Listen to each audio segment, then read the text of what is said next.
ఆంధ్రప్రదేశ్‌ల అధికారంలో ఉన్న ప్రభుత్వ పాలన చూస్తుంటే నాకు సిగ్గనిపిస్తున్నది. ఓ పక్కన నవ్వు గూడా వస్తున్నది. అసలు రాష్ట్రం పురోగతి సాధిస్తదా? లేకపోతే రివర్స్‌ల పోతదా? అనేది కూడా డౌట్ వస్తున్నది.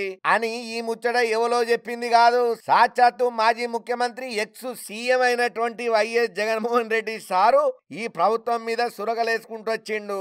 ప్రభుత్వం వచ్చిన తర్వాత రాష్ట్రంలో దాడులు పెరిగినాయి, అత్యాచారాలు పెరిగినాయి, ఆస్తుల ధ్వంసాలు పెరిగినాయి. అసలు ఏదైనా పెరగందంటే ఏమన్నా ఉన్నదా? ఎవరైనా ఎదురు ప్రశ్నిస్తే వాళ్ళను అణసివేసే ధోరణితోనే వ్యవహారం చేస్తున్నది ప్రభుత్వం. పోలీసులు కేవలం ప్రేక్షక పాత్ర వహించుడు ఇది దారుణం. చెప్పుకోవాలంటేనే సిగ్గనిపిస్తున్నది. ఆంధ్రప్రదేశ్ అంటే ఈరోజు అరాచక పాలన, ఆటవిక పాలన లెక్కన మారింది. ఏపీలో రెడ్ బుక్ పాలన నడుస్తున్నది. దీన్ని మీరు తస్మాత్ జాగ్రత్త యాది పెట్టుకోండి బాబు అని జగన్మోహన్ సార్ జనంత గట్టిగానే ఫైర్ అయ్యిండు. కూటమి ప్రభుత్వం కనీసం బడ్జెట్ కూడా పెట్టలేని అధ్వానమైనటువంటి స్థితిలో ఉన్నదన్నాడు జగన్. 7 నెలల ఓటాను బడ్జెట్ పెడతాందని, పూర్తిస్థాయి బడ్జెట్ పెట్టే ధైర్యం కూడా లేదంటే ఇలా పాలన ఎట్లున్నదో మనం అర్థం చేసుకోవచ్చు. ఒకవేళ పూర్తి బడ్జెట్ పెడితే చంద్రబాబు నాయుడు మోసపూరిత హామీలకు కేటాయింపులు చూపించాల్సిన అవసరం వస్తుంది కాబట్టే పెట్టలేదు. అందుకే బడ్జెట్ ప్రవేశపెట్టలేదు.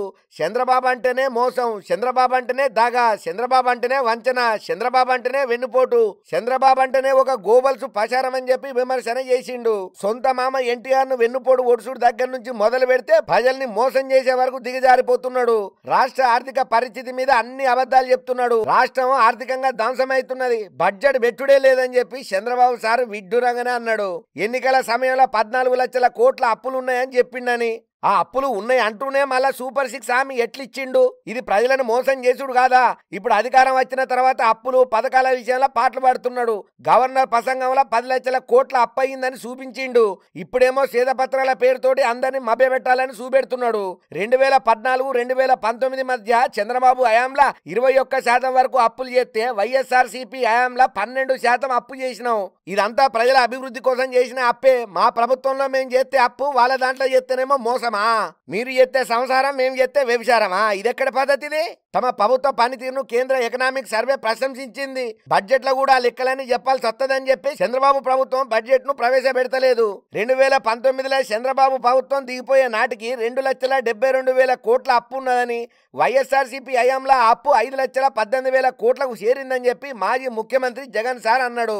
గ్యారంటీలు, విద్యుత్ ఒప్పందాలు కలిపితే 7,48,000 కోట్లు మాత్రమే ఉన్నదని చెప్పిండు. కానీ 14 లక్షల కోట్ల అప్పు ఉన్నదని చెప్పడం ధర్మమా? గిసోంటి దొంగ మాటలు బాబు ఎందుకు చెప్తున్నాడు అని ఎదురు ప్రశ్నించిండు.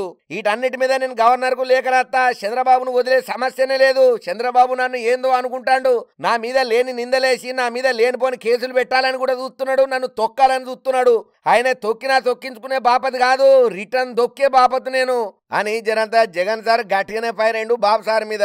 ఇక ఈ తిరిగా జగన్ సార్ బాబు సార్ని వేసుకుంటున్నాడు. బాబు సార్ని వేసుకుంటే బాబు సార్ ప్యాంట్స్ ఊకుంటారు. వచ్చిందమ్మా వయ్యారి అని అనుకుంటా, నువ్వేం సొక్కం పూస కాదా పెద్ద మనిషి, సొంత బాబాయిని చాపి బొందలో పెడదామని చూసినావు నువ్వు. పోలీసులకు దొరికేసరికి తప్పించుకొని దొంగలను కూడా నీ వెనకాలని తిప్పుకుంటున్నావు. రాష్ట్రాన్ని మొత్తం అప్పుల పాలు చేసినావు, రాష్ట్రాన్ని అధోగతి పాలు చేసినావు. ఇంకొక 5 ఏళ్ళు నీ చేతిలో రాష్ట్రం ఉంటే అడక్క తినే పరిస్థితికి వచ్చేది. ఇప్పటికే ఏపీకి ఎవరైనా ఇన్వెస్టర్లు రావాలంటేనే భయపడుతున్నారు నీ దెబ్బకు. ఇక నువ్వా బాబు సార్ గురించి మాట్లాడేది? అది చూసుకో జగన్, నువ్వు బాబునంత మునగానివా? ఏంది బాబు గారు మామకు ఎన్నిపోడు ఓడిచిండా?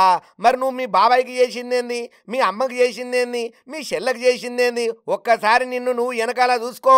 1 ఏళ్ళు ఎదుటోనికి చూపెడితే 3 ఏళ్ళు నీకే చూపెడితే జగన్ ఖబర్దార్ అని జనంతా గట్టిగానే ఫైర్ అవుతున్నారు.